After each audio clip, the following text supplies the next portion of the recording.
Hi, I'm Mr. Norton, and I'm the instructor for Advanced Placement European History at Chandler Park Academy High School. The very first lecture that we're going to cover for this year is going to cover the Renaissance, and the three things that we'll be talking about in this short video lecture today will be basically talking about what the Renaissance was. We're going to be talking about the social classes that existed within Europe at that time. There's going to be three classes. Technically, there's a fourth.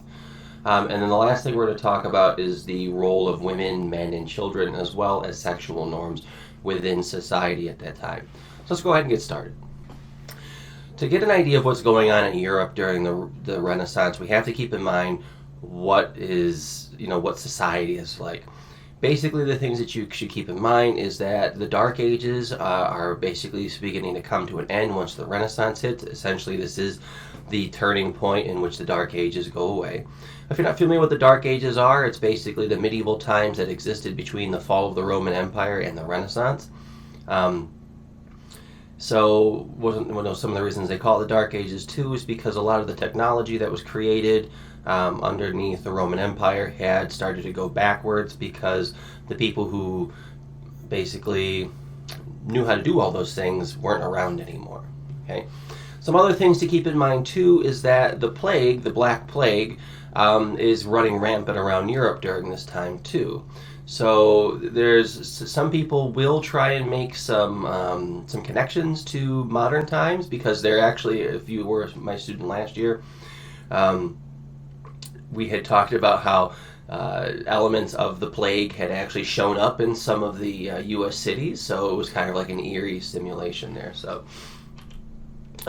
basically, when you think of the Renaissance, the main thing you need to think of is it's a rebirth, and that's basically because what you're doing is you're coming out of the Dark Ages, and the way that you're doing that is that you are relying very heavily on the classics that were around. And by classics, those are going to be things that were written by ancient Greece and ancient Roman scholars. And so we can say it's a rebirth where basically we're throwing off all the problems, or attempting to, of course we don't throw away all of them, that were created during the Dark Ages, and we're relying on history to go ahead and give us the guidance and the knowledge to bring us out of those things. So for all my students who tend to think, why do we even have to study history? Well, this would be a very good example of how studying history can bring you through tough times as a society, because if nobody was willing to go ahead and go back and study the ancient Greeks and the ancient Romans, then you probably would not have had the Renaissance occur. Some other things too that we need to be mindful of is during the Dark Ages there was a very big focus on religion and Christianity.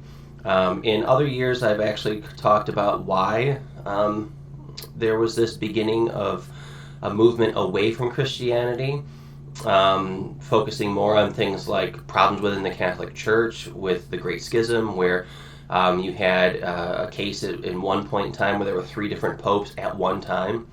But for the most part, there were 2 popes, and they didn't get along with each other, and religion became extremely politicized. And so one of the things that we need to focus on too, and we'll get more to this in the next video lecture when we talk about humanism, is that we start to have a movement where we stop looking at things, as being so religiously influenced, and start looking at the accomplishments of the individual. So we're really going from a God is doing everything everywhere type look, and going more to focusing on the individual. Now this is just the beginning stages. As we continue to go through the course, you're going to find that continues to move further and further and further away. And especially when we get to the point of the Enlightenment and the scientific revolution, there are some issues that go on within European religious society that also create problems for trusting the church, and we start pushing people more and more away from Christianity and more towards a individualistic type of outlook. Okay. So no more secularism, we're starting to move away from secularism. So if you don't know what secularism is, anytime you see something that says secular or secularism, that's dealing with the church, okay? Okay, so what is society like? Society essentially is built into 3 social classes. There's a 4th, that would be slaves. So I didn't really leave them. They're not really talked about much in this chapter. Slavery in general isn't really focused on so much in this course. There are certainly areas that we will talk about it. European exploration, which is actually the very next chapter that we cover. Clearly slavery is going to be a part of that. But for the most part, we don't have a whole lot to do with slavery in this course. We just kind of say, these were the causes, here are some of the effects. But then for the most part, because slavery isn't occurring inside of Europe, we don't tend to focus on that topic. But we will be spending a good amount of time on it when we do get to European exploration. So your three social classes are going to be the clergy, and that's going to be the people who are the church. And basically, that's all their role is. The thing that I really want you to make sure that you're aware of too is that just because you were a member of the clergy does not mean that you were wealthy. It was kind of like it is a hierarchical system. Those who are at the lowest posts of the Catholic Church weren't being paid very much. And you might be wondering why I keep saying Catholic Church, or maybe not. But that's because that's the only Christian religion that's around at this time that we really focus on. Things like being a Baptist or a Lutheran, those things haven't come yet. They are coming. They're coming very soon as far as the chronological order of which we cover things, but they haven't existed yet. Luther hasn't split the church up yet, so he hasn't been that influential. So obviously if you were like a bishop or a cardinal, and clearly if you were the Pope, you were probably rolling in cash.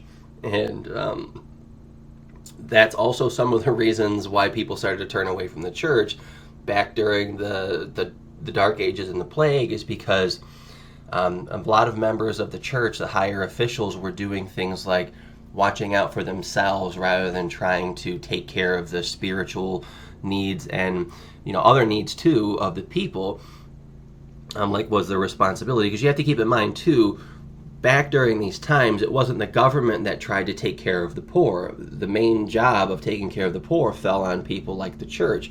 And the church wasn't really fulfilling those needs during those responsibilities during the Dark Ages, which caused people to kind of turn their back on the church. But again, the clergy, church officials, could be rich, could be poor, depends on your position. Very, very small percentage of the population. Now, our second social class we're going to reference is nobility. These are people with titles, things like Duke or Baron, or I don't know anymore, but those, like, we're talking like basically you had to receive this position initially from a king. And granted, you didn't have to always do that because it can be handed down generationally.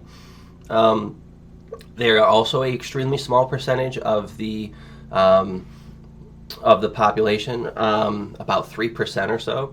The thing that you also have to keep in mind too is that we talked about the clergy before, so let's just kind of say the church in general, and then we're talking about the nobility.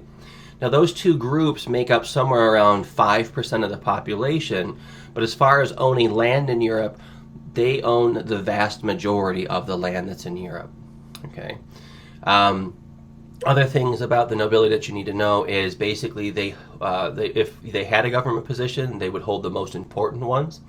It's not to say that you couldn't get a position within government if you were not considered part of the nobility, but you did have restrictions basically as far as how high you could climb. Characteristics of a noble. There was a book written by Castiglione, and we should, I believe, be covering that reading at some point. So some of the things that were believed during this time that a noble should have would be characters like grace. They should have talents, like they should be able to play a musical instrument. They should be of noble birth, meaning that your parent was a noble. Actually, both parents need to be a noble, because you did have plenty of cases where noblemen had their, as the kids say, side pieces, side chicks, and they're having illegitimate children, and those children would not be eligible unless the father would recognize them as a legitimate child to receive those sort of titles too. So. Some other things too that were a little different maybe perhaps back then is that nobles were expected to not flaunt their wealth and to basically show humility. There are some differs from the knights of nobility and of the old times, is normally they don't pay taxes.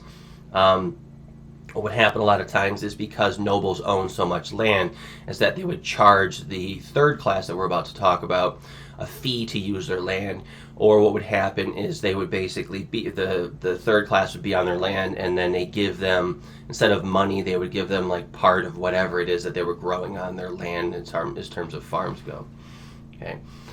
The other thing too that separates the nobility from the third class we're about to talk about is the extremely high level of education that they had access to. We don't really have education for several hundred years, for a couple hundred years to come. Now, there are going to be some differences, like when we get to Luther. Luther essentially tries to have a education for all approach as far as reading, but that's a little bit different because the whole purpose for everybody being able to read, and keep in mind it was just at reading, is that so that they could interpret the Bible for themselves. But again, that's something to cover a little later on.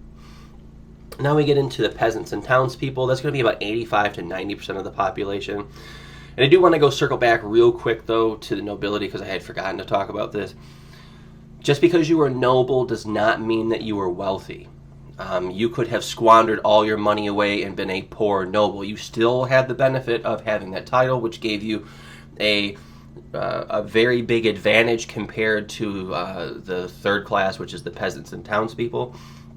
And so that also leads me to bring this up too, is that just because you were not a member of the nobility, that does not mean that you were poor either. You could be a very successful business person and be very wealthy.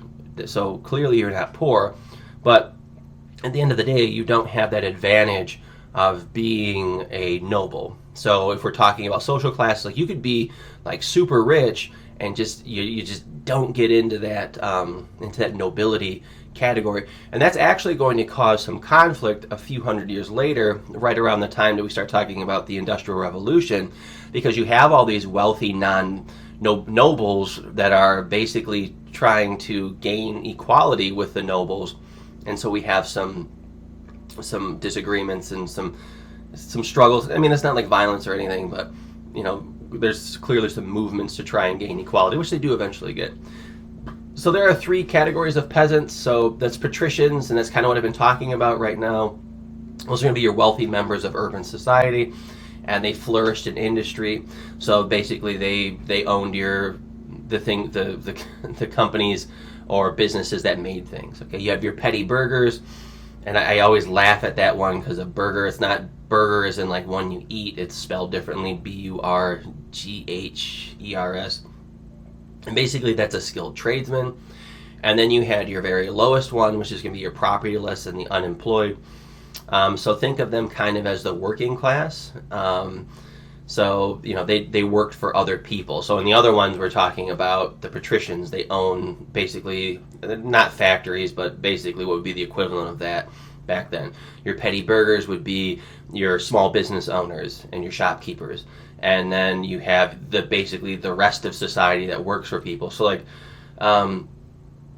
if I'm back then, I guess I would be in the, you can't necessarily make this equivalency because I'm not propertyless, but I also am not a patrician, and I'm not what would be considered a petty burgher. So I guess if I had to be one, I guess I'd be three with a slight distinction. Okay.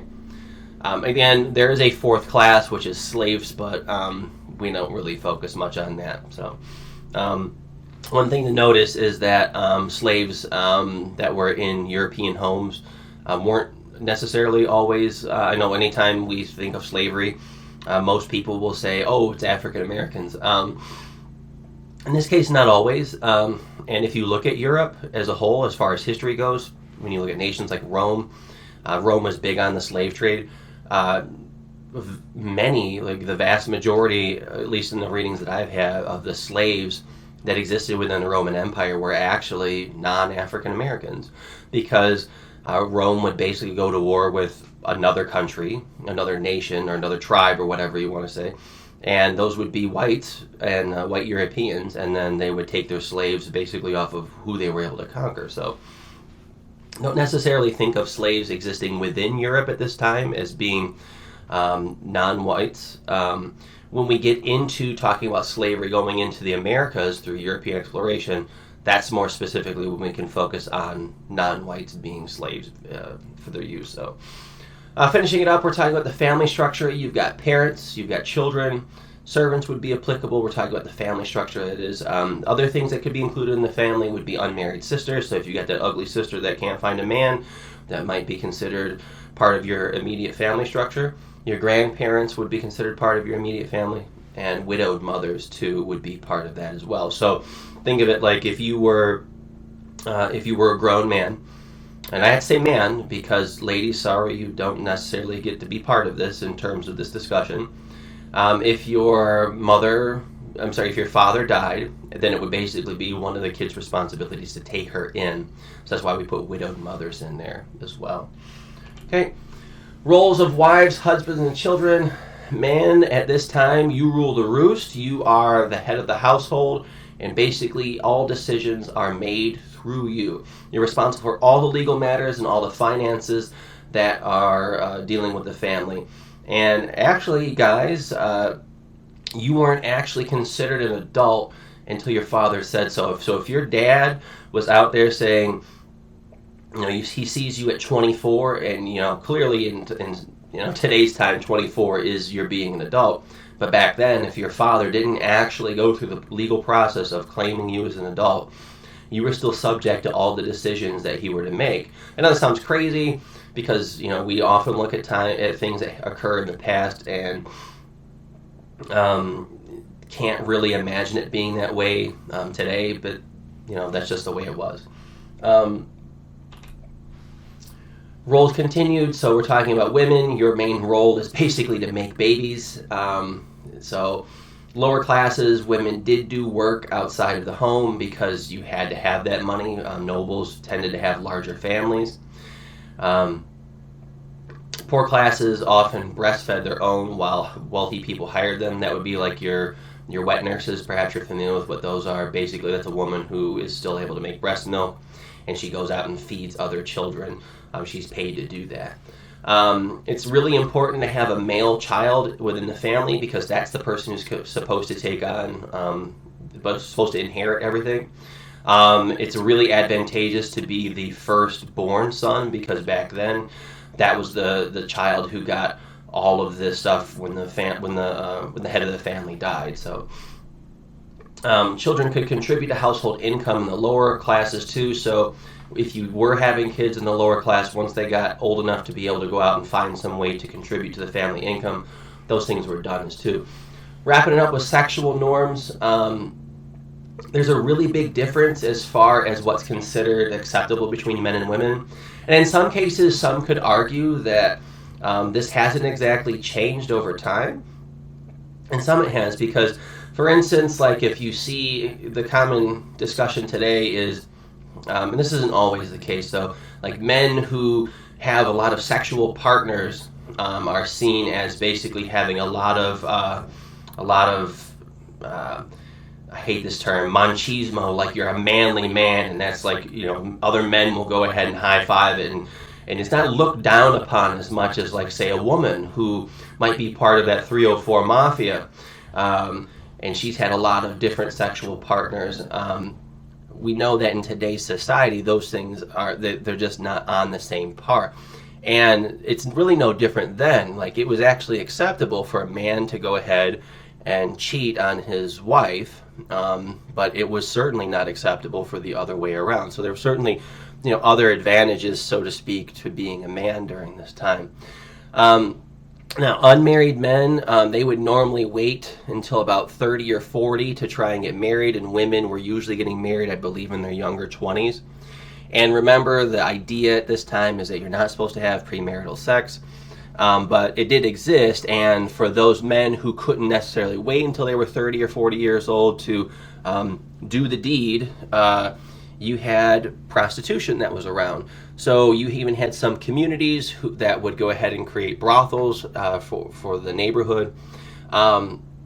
So how could you identify a prostitute? Normally women back then had to have some sort of symbol that would identify themselves as such. One of the things that we've covered before too is sometimes women would would wear a bell that would basically signify them. Later on, I believe one of the ways that you could tell a prostitute was she normally had to have, I believe, white gloves on. But the thing about the bell portion that kind of reminds me of something that occurred before, I had a former student, Micaiah Eubanks, had actually brought up, she was always very into the women's movement anytime we ended up talking about it. And she kind of started laughing, talking about the old Ring My Bell song, wondering if that was a whole song about prostitution. I'm going to go with probably not, but maybe. Maybe she was making a song that secretly was about being a hoe. I don't know. It's possible. It's crazy. So that's going to wrap it up for today. And so in the next video lecture that we go through, it's going to be focusing on humanism. And so we'll see you then.